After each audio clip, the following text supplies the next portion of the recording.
Hey everyone, I know it's been a little while since my last video, and a lot's gone on since the last time I've actually made anything on the channel. But this is actually the first video of a line of videos that I hope to do about Sonic World. And this is also going to be the first video that's going to be featured in my Sonic World Creations group on Facebook. Basically, it just showcases a lot of original levels for Sonic World and ports from other Sonic games into Sonic World. Just some really cool stuff, maybe even mods in the future, I really don't know. But I'm trying to keep it locked to levels that feel more official. Like some of the ones that have been included in Sonic World. Say, for example,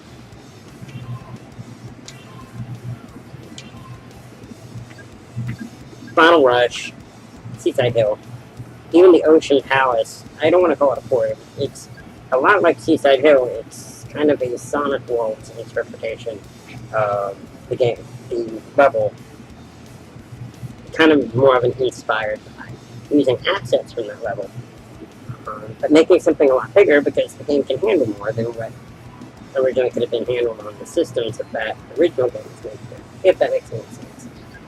However, I do have a couple of ports that I hope to actually cover. Wild King is very close to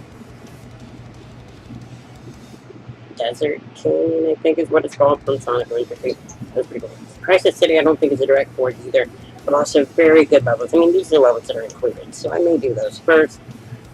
But there are a lot of levels that are downloaded too.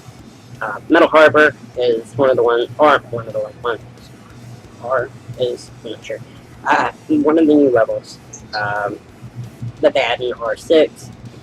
And it actually didn't run too well for me at first. I actually had to turn a certain setting off, and I can't remember what it was to get it to run.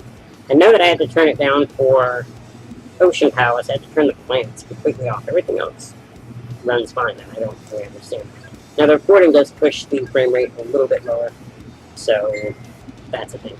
I think Honeycomb Highway is actually a pretty direct port. Security Hall, I don't think it is, or it's pretty close. I think they just ripped assets again. Metal Harbor from SA2. This was actually made for R5, so some things don't quite work in R6 the way that they should. Like, if you get locked onto one of the speed boosts, it's almost like the game, they edited the way that the Sonic handles, so if he doesn't go quite far enough and doesn't reach one, it gets stuck. You can't control him, can't move the camera, you just have to restart the level. So hopefully the creator of that's either already fixed it and I just don't know about it, or somebody else can fix it and also add the assets that weren't in R5 that are now in R6, like the rocket, which you would have reached to get the big rocket, if you know what I mean.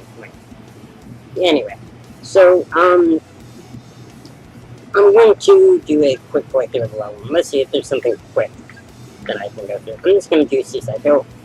It's the first level, well, other than, Final Rush and Contested here, but it's a quick level. I can speed run through it very easily. That's my best time there with Shadow. And I've already got the S rank and everything, so, alright, so let's get started. I really like Sonic World 2. This is, I honestly have more fun with this than I have with an official Sonic title in quite a few years. I really enjoy Generations, and I think they kind of missed their mark with it, even though it's a wonderful game and plenty of PC love, as there's tons of mods for it. Oh, okay, we got frame rates a little lower while recording. Right. But anyway, with this you really can make original content, and there's a lot to play around with in the lines of in-game assets and stuff like springs, bumpers, goalposts, and just all sorts of really cool stuff. Badniks. This is just really fun. And the fact that you can play with multiple characters. I just love that to bits. See, in a lot of Sonic games, they add characters, but the feel of them when you play as a different character, say if you play as Knuckles, or if you play as Tails, it just feels too different. Sonic Adventure 2 actually ruined it for me in a way, like with Tails. I enjoyed his gameplay in Sonic Adventure 1 a lot more.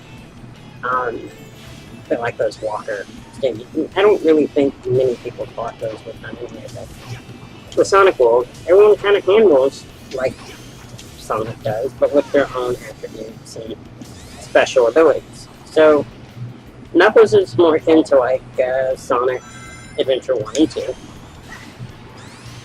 course, we all know what Sonic plays like.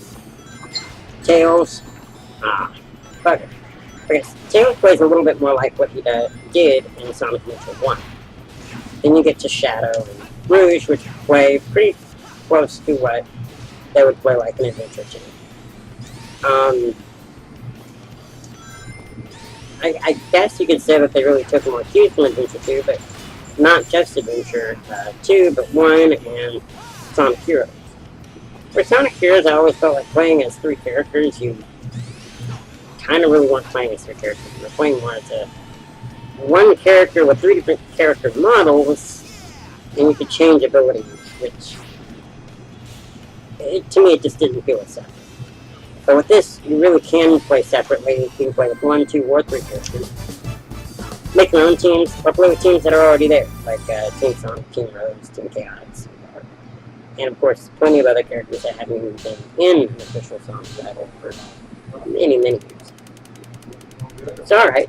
I can't go on too much longer about how much I love the game, but maybe in future videos I can really go into more depth of what I really like about this game. I even like the overall look of it. I just can't